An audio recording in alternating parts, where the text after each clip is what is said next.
A família da Letícia ainda reside em Cristais. Se o Senhor permitir, eu irei a Cristais no próximo domingo à noite. Eu serei o pregador do culto de gratidão ao Senhor por mais um ano de existência daquela congregação, que, se o Senhor permitir, será a nossa congregação, que em breve será organizada a igreja, Primeira Igreja Batista em Cristais. Irmãos, abram a palavra do Senhor em Salmos 56, versos 3 e 4. Em nosso boletim é dito o seguinte: reafirmamos nossa confiança nos planos do Deus eterno.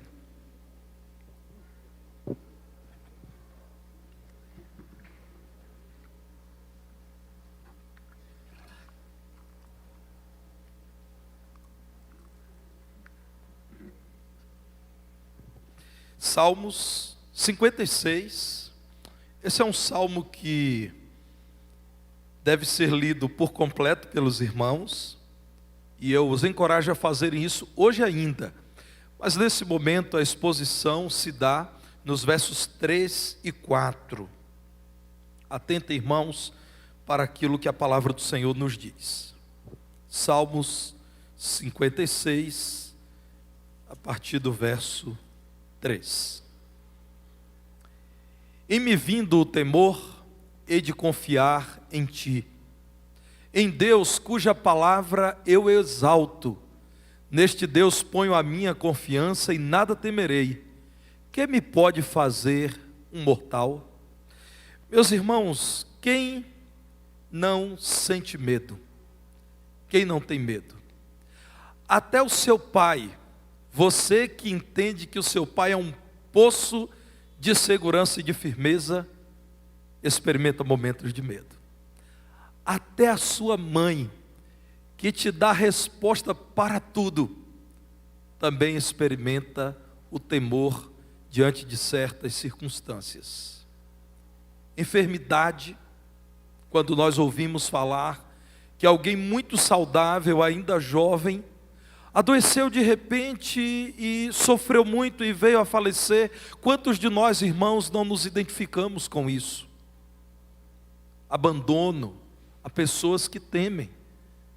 Nós precisamos saber, irmãos, que há muitas crianças que foram abandonadas no Brasil e em todo o mundo. E há pessoas que temem o abandono. Foram abandonadas na infância e temem talvez o abandono no casamento. Ao ouvirmos falar dessa tristeza que é a relativização dos votos feitos diante de Deus no casamento, ouvimos falar do crescimento daqueles que abandonam o casamento. Talvez alguns de nós tenhamos esse medo. E se eu for abandonado? E se eu for abandonada? E se esse abandono vier por conta da morte do meu amado, da minha amada, uma viuvez? Irmãos, tememos a pobreza. A palavra do Senhor nos mostra no livro dos Provérbios, Agur dizendo: Senhor, não me des a riqueza nem a pobreza. Eu não te peço ser rico para que eu não corra o risco de confiar nas riquezas, mas eu não te peço, ó Deus, que me deixe ser um miserável a ponto de duvidar da tua providência. Alguns de nós, irmãos, tememos uma falha moral, um erro, mesmo que não intencional, e de repente, tornando-se público, isso mande toda a nossa biografia para a lata do lixo. Tememos ataques de criminosos. Vivemos um tempo de aumento da violência social, da criminalidade. Nós tememos isso. Há pessoas que temem o sucesso de grupos mal intencionados, a projeção de ideologias ruins. Meus irmãos, seja por prudência ou por necessidade de buscar a Deus, nós sentimos medo. Por prudência, quando alguém passa a pensar nas possibilidades de algo lhe acontecer de muito ruim. O medo é uma defesa. Eu temo, por isso eu não irei lá no escuro agora. Talvez haja algo perigoso ali, porque eu ouvi um barulho vindo do lugar escuro.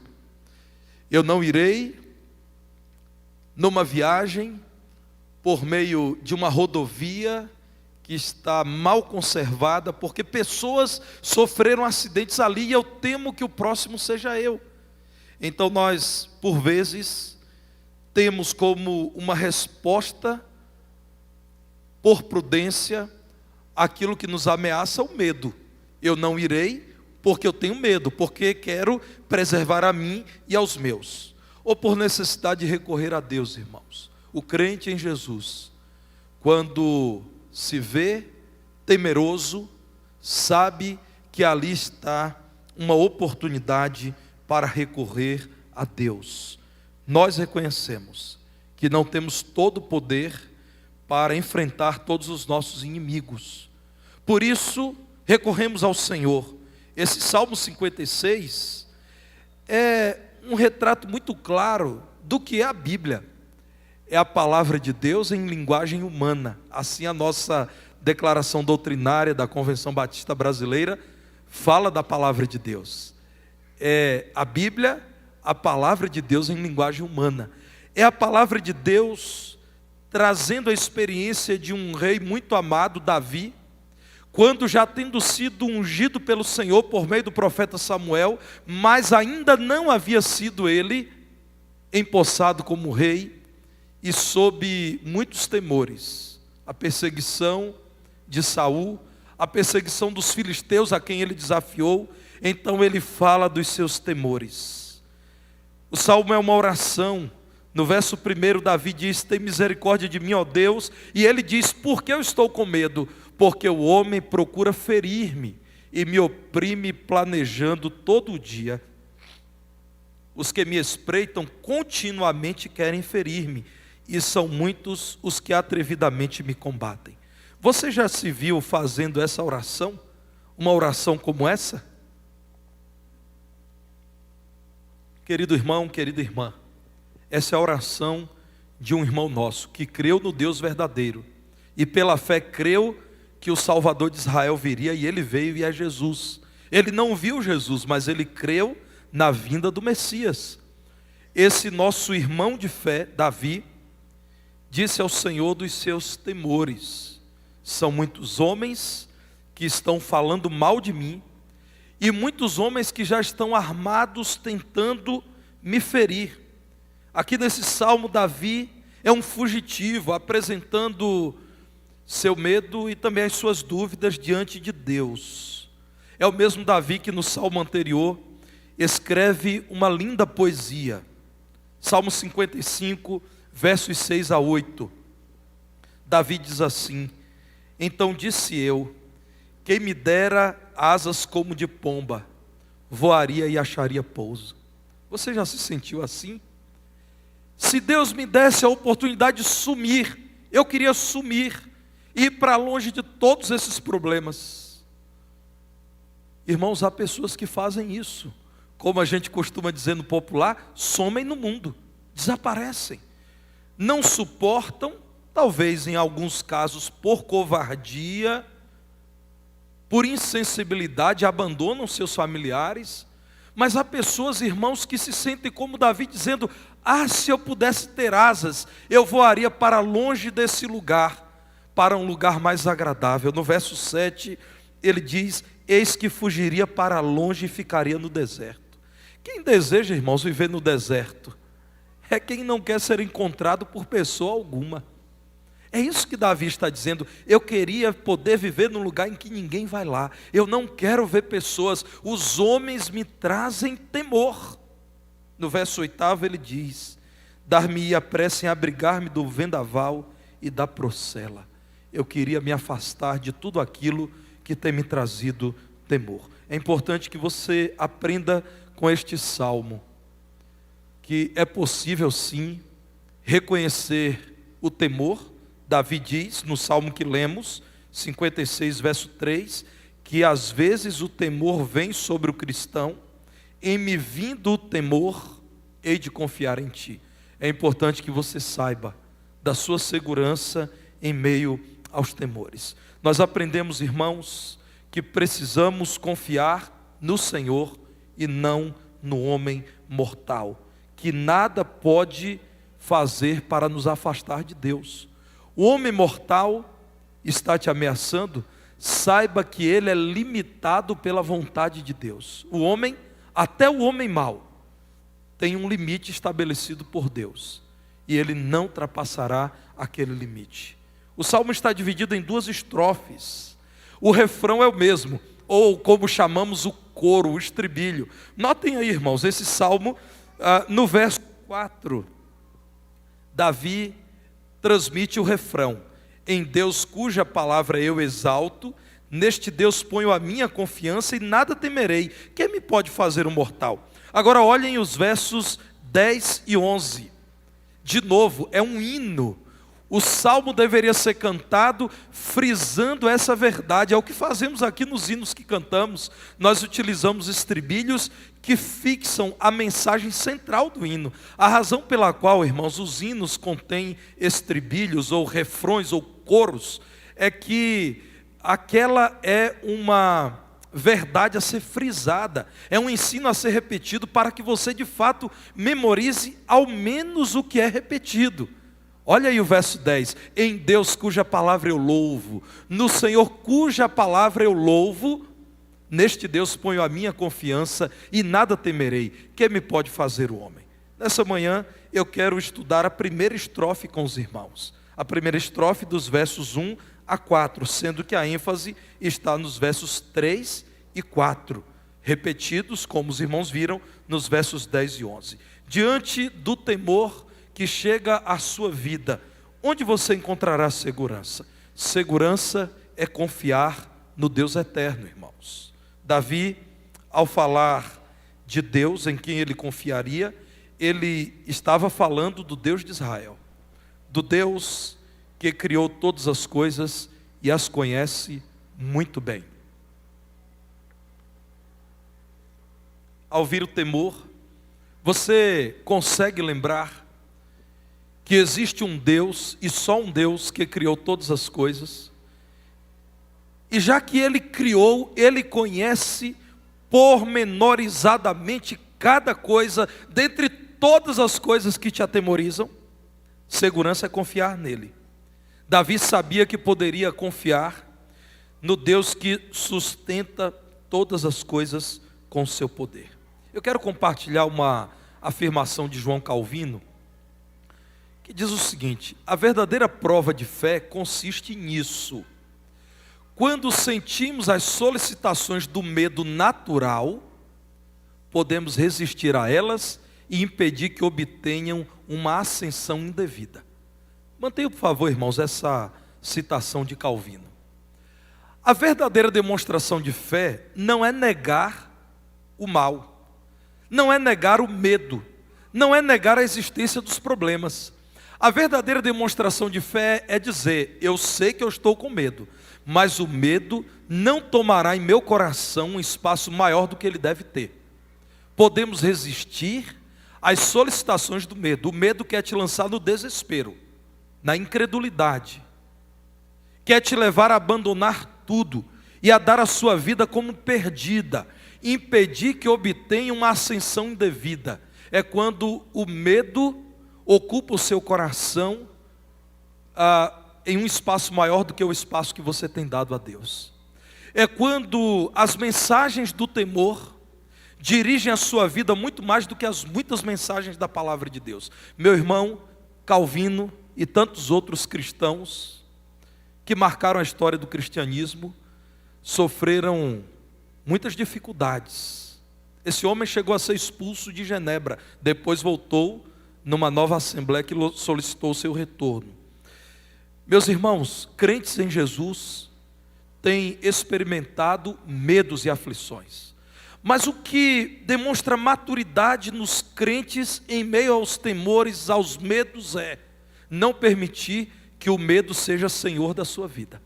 É isso que eu gostaria de destacar para os irmãos. Quando nós olhamos para o Senhor, reconhecendo: Deus sustenta todas as coisas pela palavra do seu poder. Existiria alguma coisa difícil para Deus, que esteja fora do alcance do Senhor, que limite o poder de Deus? Davi buscava segurança no Deus eterno, porque sabia da fidelidade de Deus a si mesmo, e Deus nunca mudaria.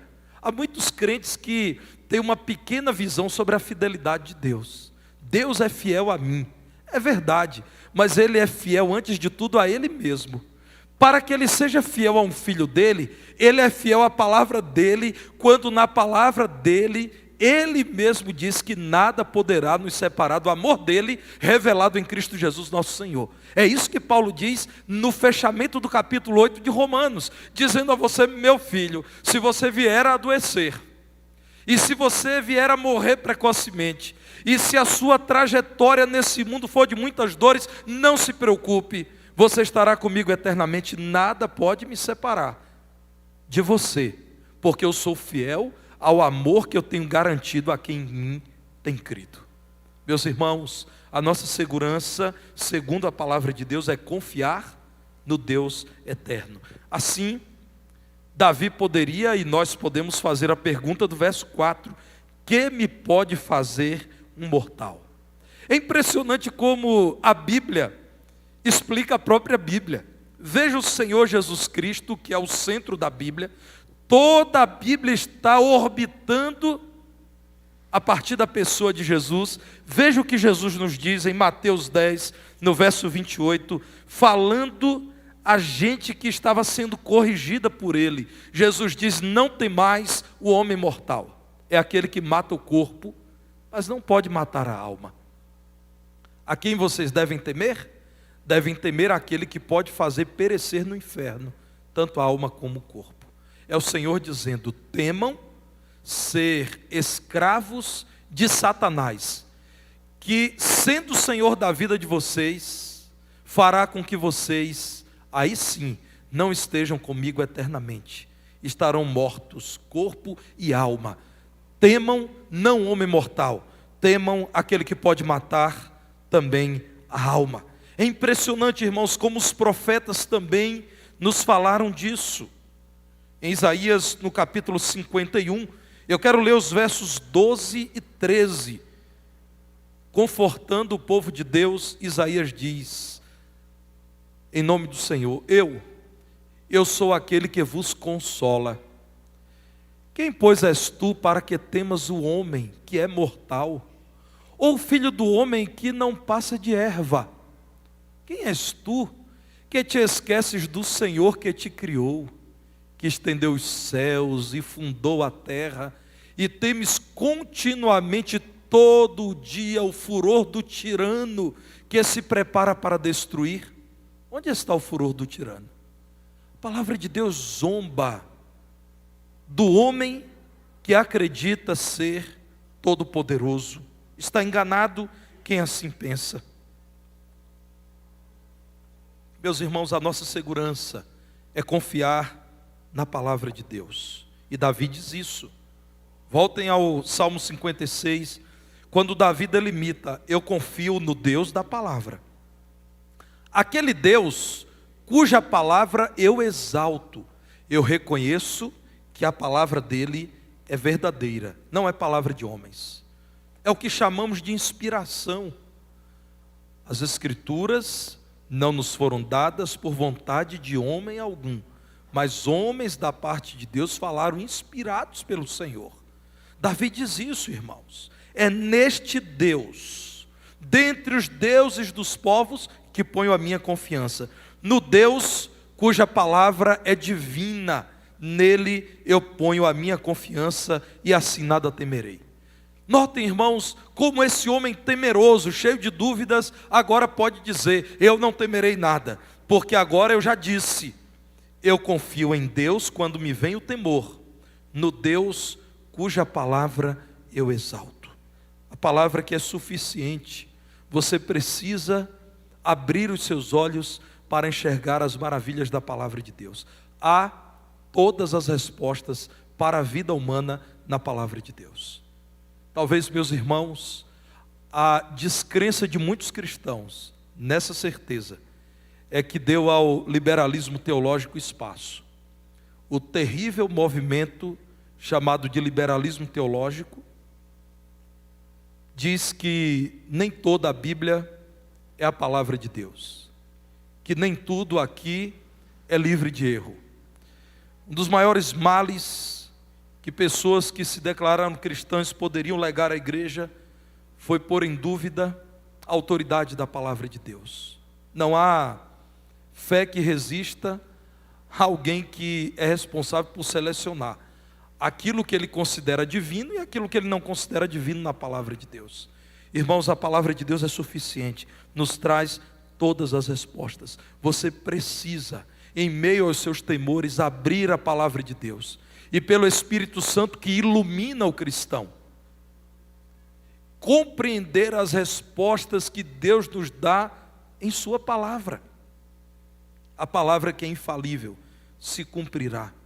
Sempre que você estiver tentado pela dúvida, clame ao Senhor para que te dê poder para vencer a incredulidade. Todas as promessas da palavra do Senhor se têm cumprido e cumprir-se-ão aquelas que ainda não se cumpriram. Então, meu irmão, como Davi, diga: eu, em meio aos meus temores, porque conheço Deus e a sua palavra, reafirmo para o meu coração que não há sequer uma promessa da palavra do Senhor que não se cumprirá. Inclusive, promessas de o Senhor nos disciplinar porque nos ama, promessas do Senhor para nos corrigir, para nos dizer não, para reprovar certos cultos. A palavra de Deus é inerrante, os seus conselhos são certos. Eu conheci um radialista que me falou sobre os programas que ele fazia numa rádio AM, muito ouvida, e ele era responsável por ler o horóscopo. Irmãos, sabem, existem pessoas nos nossos dias que ainda ouvem o horóscopo. Acredito que atualmente elas vão à internet, deve ter algum site que atualiza o horóscopo. Nada mais irracional, irmãos. Qual é a base de autoridade de um horóscopo? De onde vêm aquelas leituras? Uma dica para quem se dirige por horóscopo, porque eu sei que não é o caso da nossa igreja, seria comparar diferentes horóscopos. Aí você tem outro problema, você vai ter que decidir em qual dos dois você vai acreditar ou em qual dos três, porque eles não costumam concordar entre si. Mas aquele radialista me disse que quando ele foi contratado, alguém disse a ele: olha, logo cedo é preciso ler o horóscopo. Muita gente só sai de casa depois que ouve o horóscopo, então precisa ser logo cedo. E eles: não, tudo bem, e onde é que eu pego o horóscopo? Ele disse: ó, você abre essa gaveta, tem um monte, você mexe assim, tira um e lê o horóscopo do dia. Conhece alguém assim, pastor Petrônio? Uma radialista que fazia isso, e você conheceu, né? Pois é, irmãos, eu não estava querendo ser invasivo e incluir o pastor Petrônio na ilustração, mas ele me falou dessa radialista. Não era você não, né? Porque o pastor Igor já foi jogador de futebol e o pastor Petrônio já foi radialista. Irmãos, ao longo dos anos é que eu vou soltando esses detalhes da vida deles. Rogério agora não, porque ele vai ser pai, a gente precisa preservar. Mas o pastor Petrônio, irmãos, liderava um programa na Rádio FM, El Shaddai FM, ou Betel? Betel FM, qual era o nome do programa, pastor? Às 6 horas da tarde. Era um horário. Irmãos, eu ouvia constantemente, e realmente Deus usou, porque ele era seminarista à época, e era o programa de rádio FM evangélico mais ouvido da cidade. Ele vai dizer que não, mas eu sei que era porque os crentes me diziam isso. Pois, meus irmãos, alguém estava esperando o horóscopo, e a radialista abria a gaveta, mexia aquilo ali e dizia: gente, com exclusividade o horóscopo de hoje. Irmãos, nós temos um livro cujos conselhos são certos. Nós precisamos entender que a palavra de Deus não nos conduz por caminhos estranhos. O meu convite para você é que aprenda neste salmo que o homem mortal pode fazer muitas coisas, mas não pode fazer tudo. Não pode te afastar do Senhor seu Deus. Olhe para o Salmo 146, versos 3 a 6. Salmo 146, verso 3. O que a palavra de Deus diz acerca do homem? Não confieis em príncipes, nem nos filhos dos homens, em quem não há salvação. Sai-lhes o espírito, e eles tornam ao pó. Nesse mesmo dia perecem todos os seus desígnios. Bem-aventurado aquele que tem o Deus de Jacó por seu auxílio, cuja esperança está no Senhor seu Deus, que fez os céus e a terra, o mar e tudo que neles há, e mantém para sempre a sua fidelidade. Num tempo difícil, foi dito ao servo do Senhor que ele não deveria confiar em governantes, que ele não deveria confiar em amigos, não deveria confiar em pessoas, porque elas não podem salvar. Com muita tristeza, ontem à noite, eu e minha esposa recebemos de muitas pessoas um vídeo de um pastor num determinado estado do Brasil que resolveu, irmãos, pregar um anti-evangelho durante um culto da sua igreja. Resolveu eleger uma determinada região desse país como sua inimiga, ele disse isso no púlpito. E meus irmãos, que tristeza ver aquilo. Que tristeza ver que há em nossos dias quem considere que samaritanos devem ser tratados como inimigos. Não entenderam como o Senhor Jesus Cristo que samaritanos são criação do Senhor. Eu fui à internet, por ser uma igreja local da nossa denominação, aquilo me tocou e me entristeceu muito. Aquilo me entristeceu demais. E a igreja saiu de todas as redes sociais, porque os irmãos sabem que quem não gosta de igreja aproveita uma oportunidade dessa e ataca mais uma vez. E gente séria ataca também porque o que foi dito é indevido. Meus irmãos, eu fico imaginando o constrangimento da igreja e o que deve estar acontecendo hoje pela manhã naquele lugar. E o que certamente vai acontecer, possibilidade daquele pastor já idoso ter que renunciar ao pastorado e enfrentar certamente um processo na comissão de ética da sua subseção da ordem de pastores. Irmãos, o que eu vi de um pastor que já foi candidato a vice-prefeito da sua cidade, isso diz muito. Eu não consigo conceber. Eu entendo que se um pastor deseja disputar uma função política, ele deve deixar o pastorado da igreja local. Eu não consigo entender como um pastor abre mão do exercício do ministério para passar a se dedicar ao mundo da política partidária. Meus irmãos, o que eu vi ontem à noite, pela graça de Deus, não é o que vai acontecer jamais aqui, como nunca aconteceu. Nós continuaríamos dizendo: governantes se levantam e caem, mas o Senhor em sua glória permanece reinando soberano, e ninguém o tirará do trono dele. Nós continuaremos dizendo, e eu direi isso, que não confiaremos em príncipes, em governantes, nem em homens em quem não há salvação. O tempo de vida deles chegará ao fim, e tudo o que eles planejaram se encerrará. Bem-aventurado aquele que tem no Deus de Jacó o seu auxílio, cuja esperança não está em príncipes nem em filhos do homem, mas está no Senhor seu Deus. Quando vier o temor, meu irmão, não corra para os braços do homem, não corra para as soluções do seu braço, não mergulhe na sua mente limitada. Se você se ofende com isso, então deixe-me repetir, não recorra à minha mente limitada. Quando vier o temor, e o temor vem para mim e para você, permaneça seguro em Deus e em sua palavra. A pergunta da palavra de Deus é: para alguém que está seguro no Deus eterno e na palavra de Deus, o que um homem mortal pode fazer? Nada, meus irmãos. Nada o homem pode fazer se não houver permissão do Senhor. Eu finalizo dizendo que eu estava lendo um artigo essa semana de um jornal, um determinado jornal, e lá o articulista dizia: ainda é preciso saber qual é o papel da igreja evangélica no novo governo. Eu respondi: nenhum. E por que respondi nenhum? Primeiro, irmãos, porque não existe a igreja evangélica. Isso, meus irmãos, é senso comum de gente ignorante. Onde está a sede da igreja evangélica brasileira? Quem é o seu presidente? Eu não faço parte dela. No meu entendimento, existem as igrejas evangélicas brasileiras e muitas que se autodenominam igrejas evangélicas, sequer eu as reconheço como igrejas evangélicas porque não pregam o evangelho. Por exemplo, todo o neopentecostalismo eu não tenho como evangélicos. Em segundo lugar, irmãos, porque nunca a verdadeira igreja evangélica teve participação no programa de partido político, de governo, e não terá. A verdadeira igreja não. A verdadeira igreja é a consciência do Estado e não a sua serva. Nós devemos orar pelos governantes. Devemos viver como homens e mulheres tementes a Deus. Mas, meus irmãos, não incluam a verdadeira igreja de Cristo num programa de governo, nem do atual, nem do próximo. A nossa confiança, a nossa segurança estão em Deus e em sua palavra. Eu compartilho com os irmãos aquilo que um rei, um governante disse: em me vindo o temor, eu hei de confiar em Deus. Que Deus, pois, nos ajude. Vamos orar?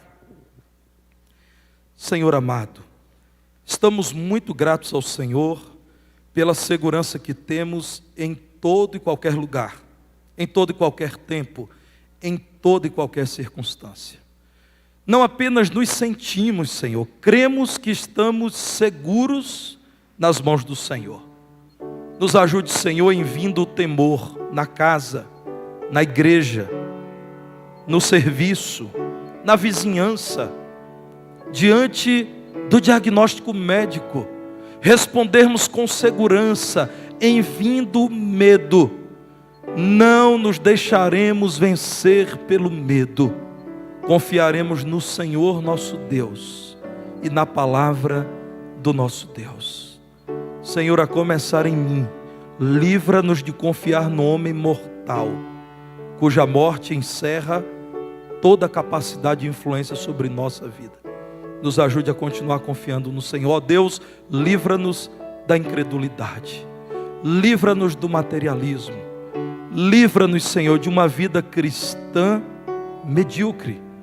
Nos aumente a fé, Senhor, a fim de que continuemos confiando no Senhor e em sua palavra. Nós te louvamos, te reconhecemos como Deus vivo e verdadeiro, e a tua palavra como a verdade revelada pelo Senhor. Ao Senhor nós o louvamos. Isso fazemos em nome de Jesus. Amém.